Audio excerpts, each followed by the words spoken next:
everyone, welcome to Google Sites 101. This is going to be a quick look at how you can use Google Sites to support the development of an online platform, a course, or just a home space that teachers can use to populate content and activity ideas for their students. To get started, please go to your Google Drive, click the New button, go down under the More menu, and launch Google Sites.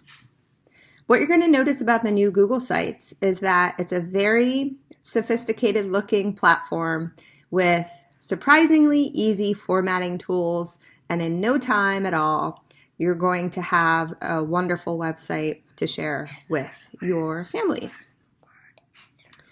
First things first, it populates a home page for you, and you can click anywhere you see a text box and add your own title. Anytime you see these blue circles, those are resizing circles. So when you click and drag, you will be able to resize a text box, resize an image, or resize anything else that you've added to your website. This is what we call the header of the page. And if you notice, when I add my cursor, when I hover on top of a section, I see different types of menus show up. And that's true as I move throughout the website. As you can see down here, it's a completely blank space. And if I double click in any white space, I'm now taken to what I call the Wheel of Fun, where you can add text, images, embed a website link or HTML code, something from your Google Drive, or an upload of a file that you have. These same insert options are also found on the right-hand side. Let me get back here, under your insert menu. So this is what shows up in the Wheel of Fun. And as we scroll down, you see that there are pre-built layouts for you to use. It's as simple as one click, and it enters a nice shell of a layout into your Google site.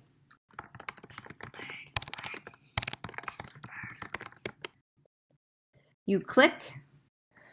This is the place where you will go to find class materials and resources to support your learning at home. Anytime you see a plus sign like this, you can drag and drop an image inside, or if you click the plus sign, you get a menu of things you can add to that space. So you can upload something that you have, you can select an image, and if you choose that option throughout Google Sites, you'll be taken to a place where you can paste the URL of an image. You can conduct a Google search. So I'll search for laptop clip art, and I'll find this little friendly guy. I'll click insert. So now he is here. There are a couple image options you'll learn about: cropping images or uncropping them, which will show you the full view. You can add a hyperlink to any of your images. You can delete your tiles or images. And under more options, if you are designing a website and you want to be accessibility A+ for that, you should always add alternate text to describe the image, because when someone is using a screen reader, that's what it will read to the person who can't see the image. So what we just did there in about 30 seconds was insert a layout, change the preset text to my own text, and then added an image to start. Welcome to my class site. Now, as you scroll down, these are more of the things that you can add to a website: collapsible text, table of contents. A table of contents is built around a series of headings that you put in your site, and we'll talk about that. Image carousel, a button to lead to somewhere else when you click it, a divider, which is just a horizontal line. And then of course it syncs with your Google services like YouTube, Calendar. You can insert an entire calendar and embed it right into your site. Maps, docs, sheets, slides, and forms, and so on. If you move over one space to the Pages menu, this is where you will start to build out the framework of your website. So by default, you're given a home page, but I don't think most of you will just have a single page for your website. So if you click this plus sign, these are things you can add to the sidebar or the top menu of your website. Most people go right for the new page, but if you want to link to another site from your sidebar menu, you can do that. For example, if you want to link directly to your class's Google Classroom, you could do that here. So let me just pull up my Google Classroom. I do think that a lot of people are going to use Google Classrooms in conjunction with Google Sites. So I can check open a new tab, put that here, and now you see once you add that second page or link, you start to have a menu built at the top. Menus can be horizontal across the top, or you can opt to have them side navigation. These are all of the settings that you can set up for your site in terms of navigation. I'm going to add another page now. I'm going to call it Math. And this now has become my page where I am going to post content related to math, math videos, math syllabi, math study guides, anything that I want to attach in this space. I'm going to continue building out pages as we go, but to show you the design elements behind sites, we should head to the themes section. So right now my theme is called Simple. There are 6 themes to choose from. You can change your theme at any time. If I want to change to Aristotle, for example, it will automatically change the way that my website looks with just one click. Each of the themes has its own accent colors, so you can choose that as well. And you can just basically shop around in a theme and decide what font style you'd like to have. No, that one looks pretty nice. You can also add a custom color if there's not a color choice that you prefer in that space. You can get sophisticated with headers. You can upload custom images. You can go into that select image space if you want to search for something that might be a cool background, for example. Select, these are from, there we go, chalkboard, virtual chalkboard. You can add things like that, and you can actually do that for every one of these sections. If you see where my content is here, when I hover there, there are 3 options. I can section, customize my section background to any of the preset themes, or I can upload an image that I prefer. I can duplicate this section. If I want the next section to look just like this, but I'm going to update the content, I can duplicate it and I can trash it if I make a mistake. So that's all about themes. Back to our pages section, you can add, if you take your cursor over to the right-hand side of the page, there are options for each page. You can duplicate a page. So if you set up one class page and it is just perfect, it's exactly the way you want it, you can duplicate that page and then just customize it for the next page property that you're working on. You can go into the properties of the page. You can change the name of it there if you want to update the name of the page. And you can set a custom path as well, which is a little bit more advanced, but if you want to shorten the name of the website page, you can do that there. You can also create subpages. So subpages are useful when You have a specific page that you want to be associated with a parent page. So this is considered the top level page, math.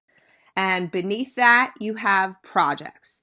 So now on this page, I would list all of the materials and videos and things that kids need for their math projects, okay? Because it's beneath the math section. I can't tell you what pages to add. They're going to be specific for your content area, for your grade levels that you're teaching. I know a great one that you should add is contact me.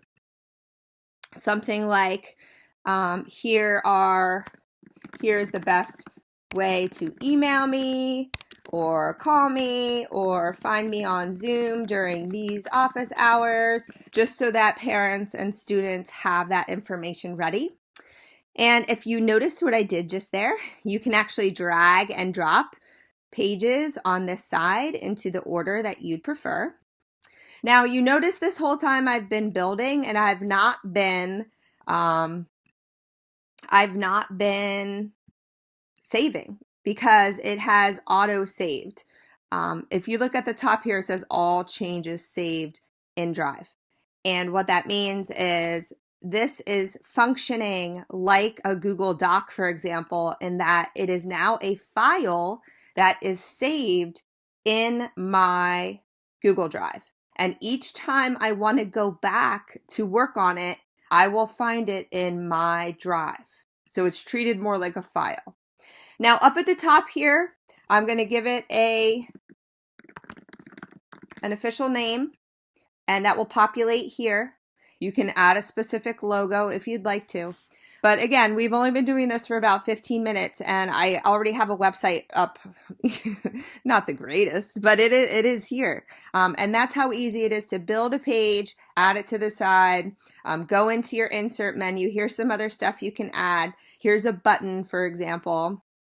What do you want to call the button? Click here to go to National Geographic Kids. And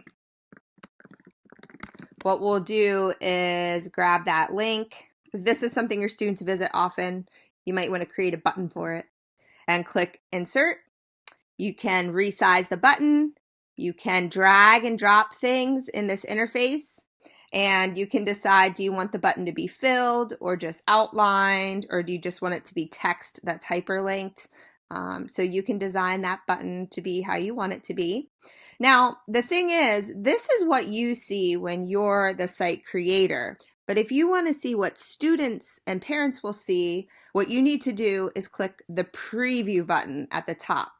Google Sites has been designed to be mobile friendly, which means that in this view, you're looking at a large screen at the desktop view, and it's not going to look exactly like that on an iPad tablet or Android tablet or an iPhone. So in this preview mode, you can actually click tablet and you can preview what your students and parents will see. It's fully operational, so you can try the headings and everything like that, the menu navigation. And then here's what it would look like on a phone. Okay? And to exit that preview, you click the X. Now, when you're ready to publish, you have a few decisions to make. The first decision is, are you going to publish it to the public, or are you going to publish it to just a private link that only the people who have the link can view? So if you head to your settings, if you head to the publish button, it's time to publish your website. Now, because I'm in the Berks County Intermediate Unit, I have this little slug inside my URL, berksiu.org, and you will have that inside your URL as well, no matter what your school is. Now, anyone at Berks County Intermediate Unit can view my site, but I actually don't want to lock it down like that, so I'm going to click Manage. And now I'm going to see that if I go here into the published settings, I can change that so that anyone can find and view my published version. Or I can go down here and I can select specific people can view when published. So you have to go into your publishing settings and decide how you would like that to be set up for your space. Now, if you also notice, you can add collaborators to the actual drafting space. So here, I'm going to click Publish. And if I decide to add a colleague, maybe my department team members want to co-create a website with me, I would just invite their user address here. I could add a little message and say, hey, let's build a website together, and click send. And that would allow this user to co-create the site with me. You can collaborate at the same time. You can make changes. My recommendation and what I do as I'm building is if I add something new, please reach out with any questions. I would click publish each time. Now, one of the newish features in Sites is that it's asking you to compare the draft that you have now with what's currently published. And if you're okay with the changes being made, then you can go ahead and click publish. I don't need that step every time. It's a personal preference, so you can turn that off. You can click editors must review changes before publishing. You can uncheck it if you don't like that. I don't like that, so I turn it off. But if you're comfortable doing a preview each time before you publish, then by all means keep that checked. There are undo and redo action buttons. There is, if you're ready to share the published link with someone, you will grab this link. This is the full website link for the site I just created. Copy it. If you want to see what it looks like, you can open a new incognito window if you want to test that link and check it out. And here we go. We're live on the web, just like that. All right. You can also go into your publishing settings at any time. You can view your published site. You can unpublish it. You can essentially build this whole thing before you go into the publishing settings, and it will not be available to anyone until you make the decision to publish. So it functions like a private file until you're ready to publish. I think that covers most of the Google Sites 101 content. It's definitely a great place to start when you're building. So watch this recording, this on-demand session. Reach out to me with any questions. And if you can, let me just throw the bit.ly/virtual CC virtual. See, this is on the fly. This is exciting stuff right now. CC virtual feedback. That is the link that we would like you to use to take the after session survey. We'd love to have your feedback.